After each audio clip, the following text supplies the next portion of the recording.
Hey, how you doing? Justin here. Today we're going to be exploring what I think advancing beginner guitar players should be practicing and why it's so important to get it right.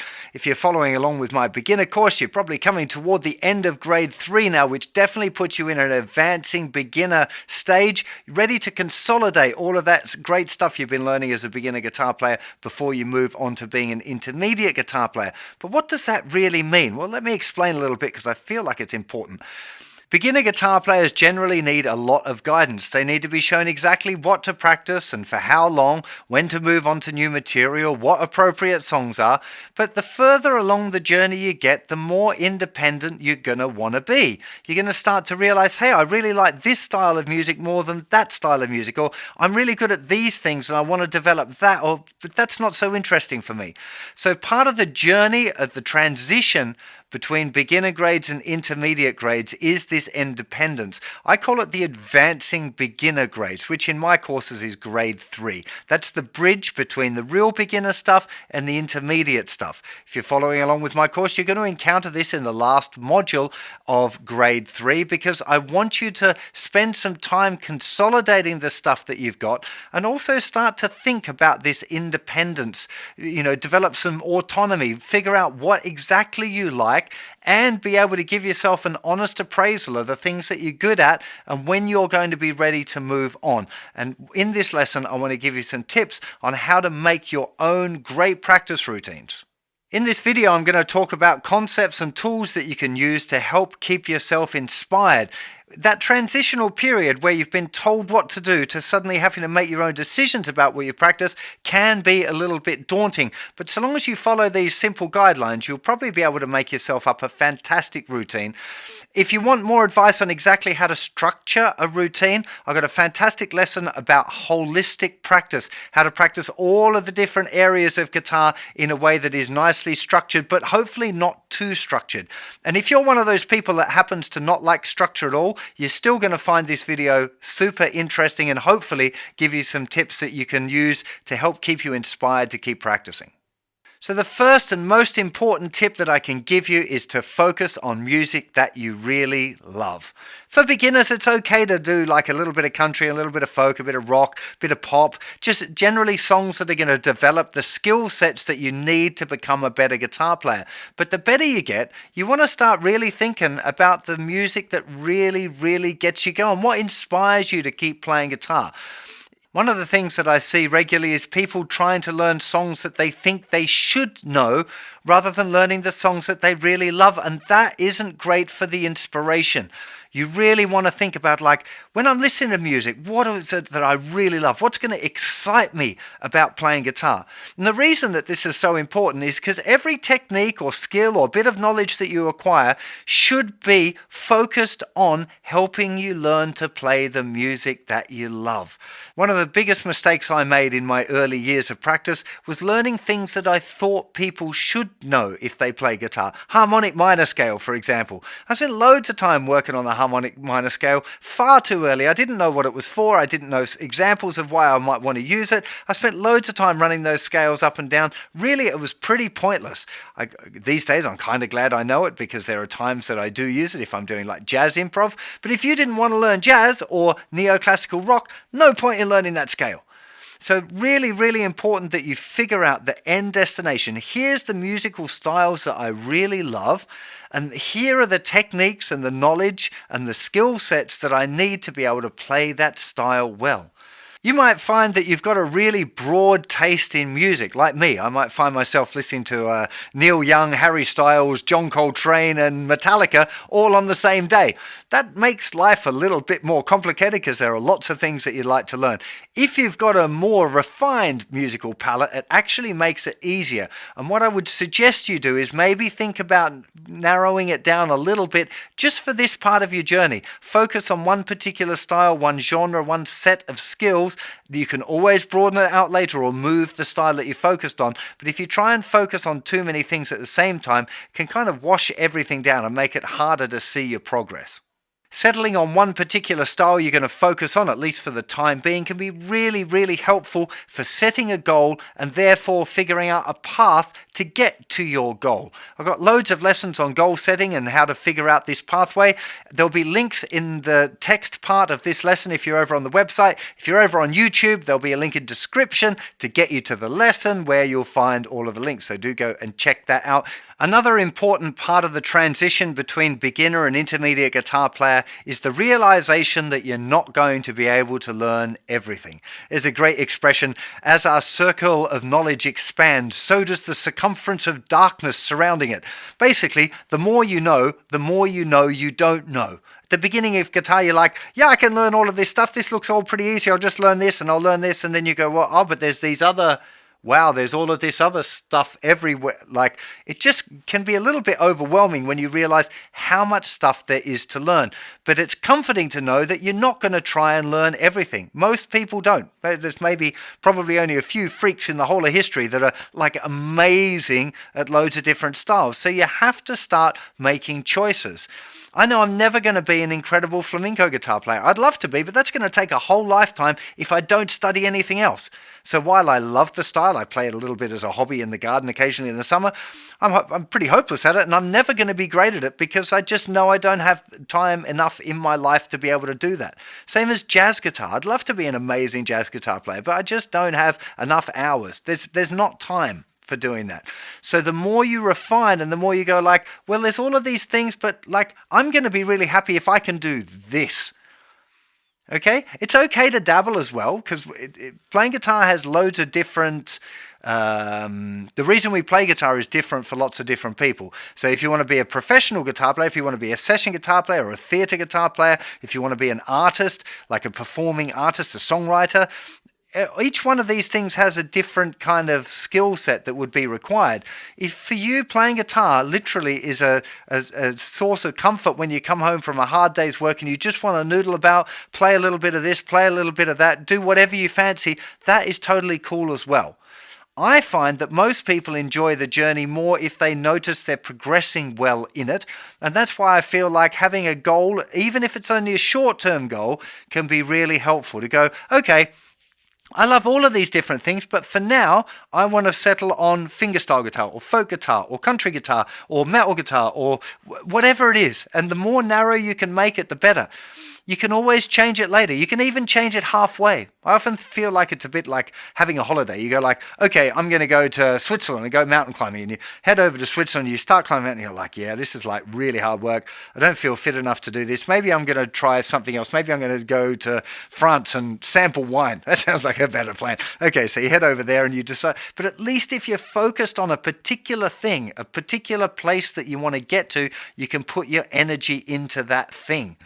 Okay, you can always change your mind later. It's not set, right? But having a focus of your attention, I feel like if people don't have any focus at all, they just end up like wandering around, driving around in these different fields and looking about. Invariably, they end up in the same place where they started and go, well, I haven't got anywhere. I've been playing guitar all of these years and I'm still back at the same place. Well, yeah, because you didn't have a direction. At least if you got a direction, you go, here, yes, I like it, no, I don't. You might find that there's a particular thing that you absolutely love and you stick with it for the rest of your guitar playing days. Great.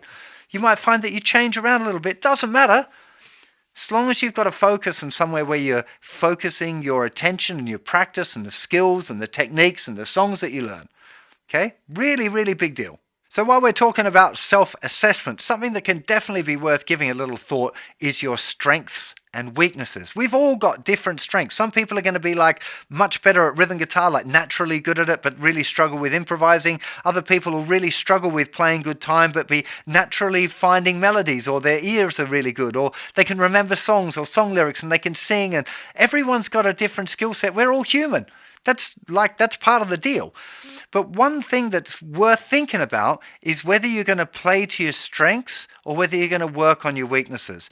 Now, if you want to be an artist, okay, if you want to really define your own musical vision, generally speaking, I think it's better to play to your strengths, to figure out the stuff that you're really good at and put all of your energy into developing those strengths so you become really, really good at that one thing.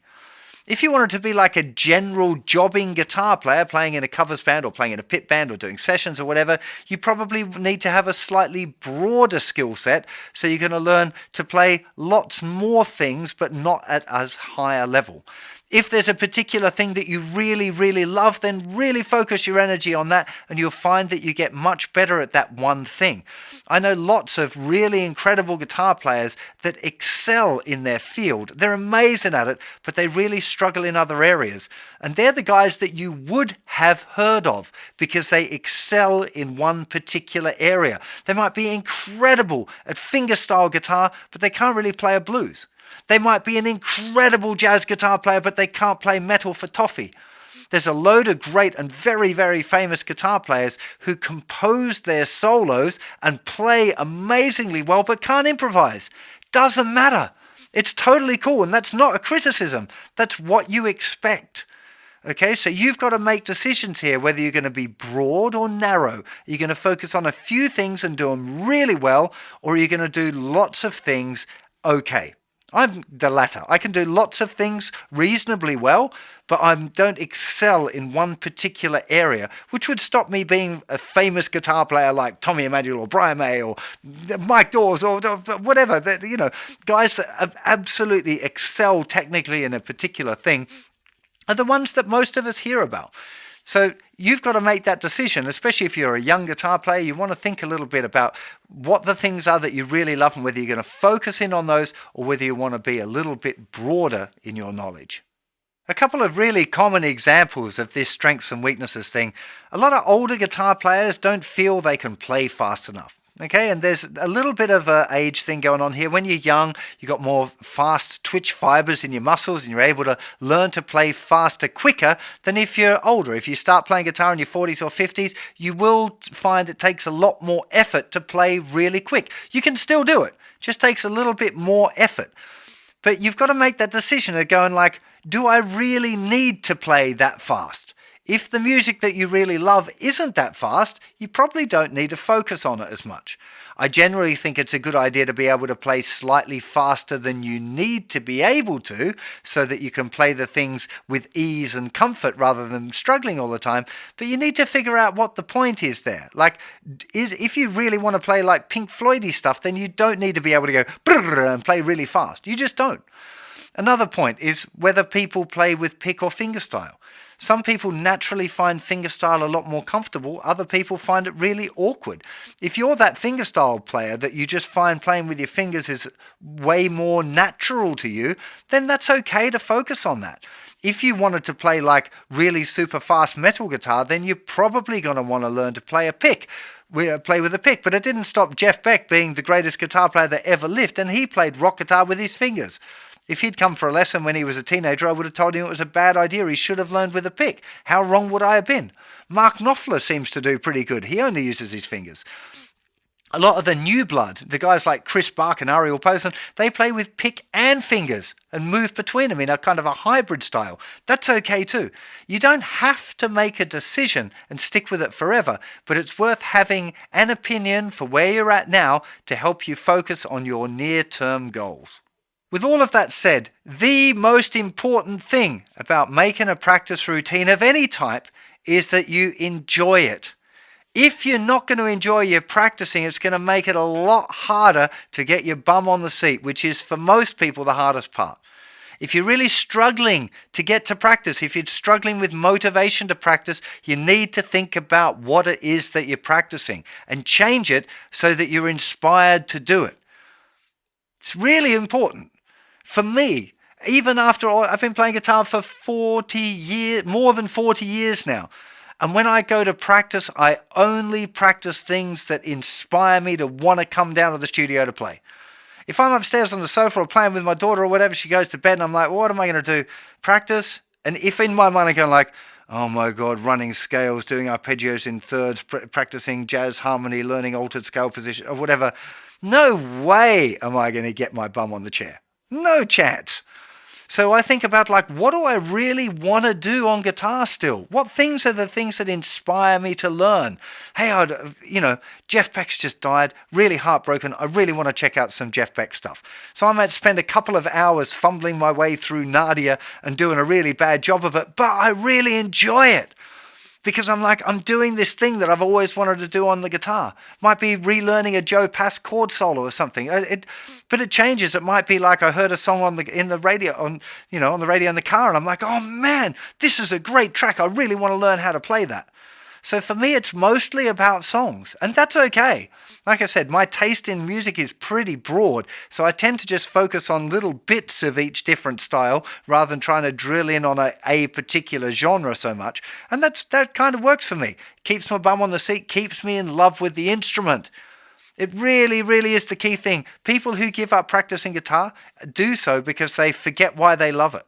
They start often they see some article online about here's the 20 things that everybody should practice, and they start working their way through practicing the harmonic minor scale in 20 different positions and playing these arpeggios and changing between them like this. Oh God. If you want to play like hardcore bebop, you need to learn all your arpeggios. You need to link them together. You need to do it seamlessly. You need to learn loads of bebop vocabulary. If you love bebop, then that's going to be super exciting to do because it'll help you reach your goal. If you don't like bebop, absolutely no point in doing any of that at all.